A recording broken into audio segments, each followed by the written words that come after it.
ফাঁস ডারে না हो माया माया होगी माया माया मामूला फांस डारे रे।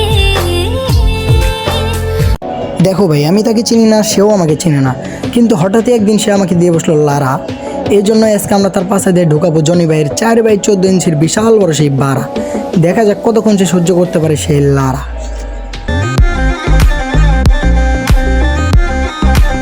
হ্যালো ভাই ব্রাদাররা, আসসালামু আলাইকুম। দিস ইজ হিমেল, ডার্ক হিমেল।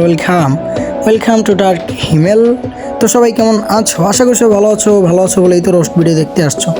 যেহেতু রোস্ট ভিডিও দেখতেই আসছো, নো পিন নো প্যারা, রোস্ট হবে উড়া ধরা। দেখো ভাই, সতর্কবার্তা হিসাবে আগে থেকে আমি বলতে চাই, এই ভিডিওটা অন্য সব ভিডিওর মতো না। এই ভিডিওটা আমি আমার পার্সোনালি রাগ মেটানোর জন্য বানাইতেছি। তো এই ভিডিওতে অনেক বেশি পরিমাণে গালাগালি হইতে পারে। তো যারা ভালো মানুষ আছো দয়া করে ভিডিওটা স্কিপ করে যাইতে পারো।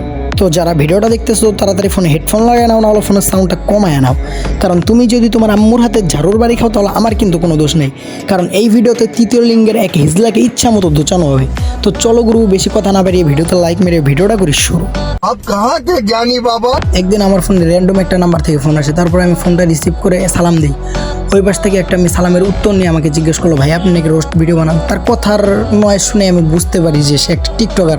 তার কথার টোনগুলোই কেমন জানি টিকটকার বুঝতেই সাপড়ি টাইপের। তারপর সে আমাকে বললো, আমি আপনাকে একটা টিকটকের লিঙ্ক দিতেছি, আপনি তারা রোস্ট করেন।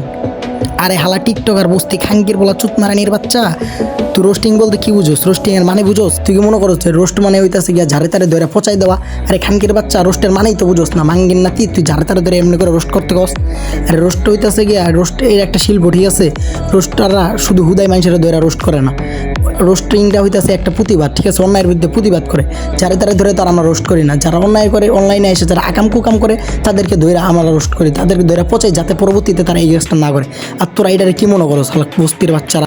আর কত বড় সাহস হয় আমার আদেশ করে? আমি খাই গরুর ঘাস না, আমি কারো বাপের কেনার দাস না। নিজের বাপেরটা খাই, নিজের বাপের কথা মতোই চলি না। তুই কোন চাইডের বাল? তোর বাপেরটা খাই না, তোর বাপেরটা পুরি। তো তুই আমার এমনি একজনের নাম বলবি আর আমি ওদের রোস্ট করে দিব? তুই কি আমার সস্তা রোস্টার মনে করস? হইতে পারে আমার আইডি ছোটো, হইতে পারে আমার অডিয়েন্স কম, তার মানে এই না যে আমি একজন সস্তা রোস্টার।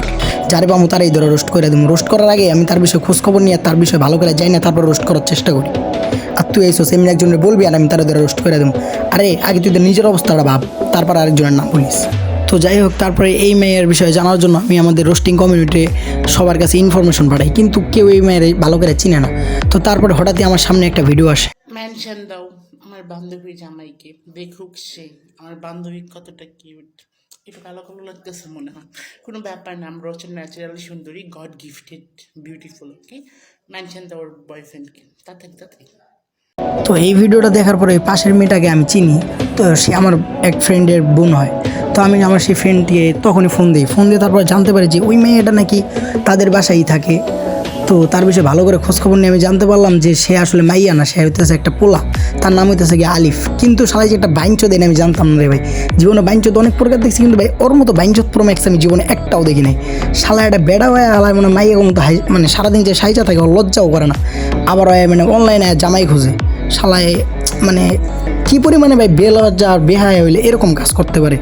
মানে আল্লাহ ওরে ভাই ছেলে হিসেবে বানাইছে, ভাই ছেলে ভাই থাকবার চায় না। ওর যে ধোনা সেটা ওই শিকারই করে না, ঠিক আছে? ও জামাই খোঁজে ওর। আচ্ছা ধরেন ওর লয়কার বিয়ে হয়ে গেল, একটা ছেলের বিয়ে হইলো, তখন জ্বরে চুপবো কোন দিক দিয়ে? হ্যাঁ, ওর তো বোধাই নেই। আরে খানকির বাচ্চা মাইয়া হইতে গেলে বোধা লাগে, আসলে তোর তো বোধা নাই, তাহলে তুই কেমনে মাইয়া হস? উফ, বুঝলাম না।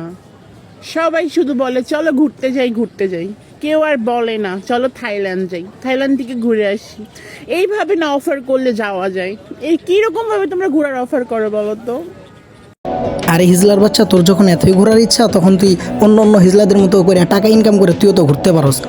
কি মাথার ভিতরে এইটাও তোর ঢুকে না? তোর মাথাতে তো এই মাল আর বাল ছাড়া কিছুই নেই। এই সাধারণ একটা বুদ্ধি তুই মাথায় পাস না? কি কমু তোর লেগে? তো বেটা হিজলাগো অসম্মান হইতেছে। আর তোর মতো মাগিরে তো কেউ আবাসিক অফার করবো না, আবার এসে থাইল্যান্ডের অফার নিয়ে। আচ্ছা তুই কি নিজের বিশ্ব সুন্দরী মনে করস? নিজে কি জীবনে কোনো দিন আয়নার সামনে গিয়ে নিজের ফেসটা দেখছস? তোর ভুড়িটা দেখছস কী পরিমাণ মুটকা? আলা মুটকির ঘরে মুটকি আবার আইসে থাইল্যান্ডে ঘুরবার চায়। আরে বাল, অ্যাভেলেবেল বিক্রি হয় বাজারে তোর মতো মাল। ঘুরতে যদি যাইতেই হয় তাদের মতো সুন্দরী একটা নিয়ে ঘুরতে যাবো, তোরে নিয়ে ঘুরতে যাবো কিনলে? আমার অডিয়েন্স ডার্ক সোলজার রাত, তোর মতো মাগিরে 2 টাকার মূল্য দেওয়া গনে না, ফ্রিতে পাইলেও চুদে না।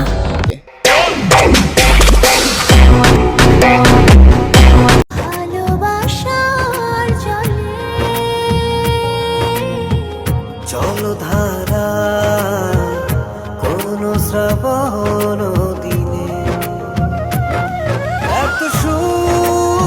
গন্ধি ভাই কেমনটা লাগে। নেটে ঢোকার পরেই এর মতো যদি দু একটা হাতির বাচ্চা আয় এরকম পেট দোলায় নাচানাচি করতে থাকে তখন মেজাজটা যে কিরম লাগে ভাই এটা বইলা বুঝাইতে পারবো না। হয়তো মনে করতেছে ওর অনেক সুন্দর লাগতেছে, আসলে যে আর কিরম লাগতেছে এটা তোমরা নিশ্চয়ই দেখে নাও। Wake up to reality.